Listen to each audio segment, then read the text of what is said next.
Total ಒಂದ್ dozen ಜನ ಮೇಲೆನೆ ಕಚ್ಚಿದ್ದಾನೆ. 12 ಮೆಂಬರ್ಸ್ ಮೇಲೆನೆ ಕಚ್ಚಿದ್ದಾನೆ. ನನ್ನ ಹೆಸರು ಮಿಥುನ್, ಅವನ ಹೆಸರು ರಾಕಿ. ತುಂಬಾ ಅಗ್ರೆಷನ್ ಇದ್ದಾನೆ ಅವನು. ಆ ಮನೆಗೆ ಯಾರು ಬಂದ್ರೇನು ಕಚ್ಚೋದು, ಓಡಿಸೋದು, ಬೊಗಳೋದು, ಈ ತರ ಮನೆ ಹತ್ರ ಯಾರನ್ನ ಬಂದ್ರೂ ಸೇರಿಸೋದಿಲ್ಲ. ಈ ತರ ಸಿಕ್ಕಾಪಟ್ಟೆ ಅಗ್ರೆಸಿವ್. ವಾಕಿಂಗ್ ಕರ್ಕೊಂಡು ಹೋದಾಗನು ಅಗ್ರೆಸಿವ್.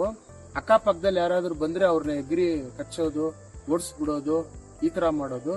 ಅದಕ್ಕೆ ಇದು ಡಾಗ್ ಗುರು ಸ್ಕೂಲ್ ನೋಡಿದ್ರಿ, ನಾವು ಫೇಸ್ಬುಕ್ ಅಲ್ಲಿ ನೋಡಿದ್ರಿ.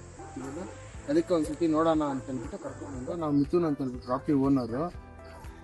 30 days ಬಿಫೋರ್ ಬಿಡೋಕ್ ಮುಂಚೆ ಅವಾಗ ಅಷ್ಟು ಒಬಿಡಿಯನ್ಸ್ ಇದ್ದಿಲ್ಲ. ಇವಾಗ ಸ್ವಲ್ಪ ಓಕೆ ಚೆನ್ನಾಗಿದ್ದಾನೆ. ಒಬಿಡಿಯನ್ಸ್ ಟ್ರೈನಿಂಗ್ ಇನ್ನ ಚೆನ್ನಾಗಿ ಮಾಡ್ತಾ ಇದ್ದಾನೆ. ಸೋಷಿಯಲೈಸ್ ಆಗಿದ್ದಾನೆ. ಆಮೇಲೆ ಫಸ್ಟ್ ಸ್ವಲ್ಪ ರ್ಯಾಶ್ ಆಗಿದ್ದ, ಇವಾಗ ಅದೆಲ್ಲ ಕಂಟ್ರೋಲ್ ಆಗಿದ್ದಾನೆ. ಇಂಗ್ಲಿಷ್ ವಾಕಿಂಗು ಅಷ್ಟೇ. ಫಸ್ಟ್ ಸ್ವಲ್ಪ ಫುಲ್ ಮಾಡ್ತಾ ಇದ್ದ, ಇವಾಗ ಓಕೆ ಚೆನ್ನಾಗಿ ಮಾಡ್ತಾ ಇದ್ದ.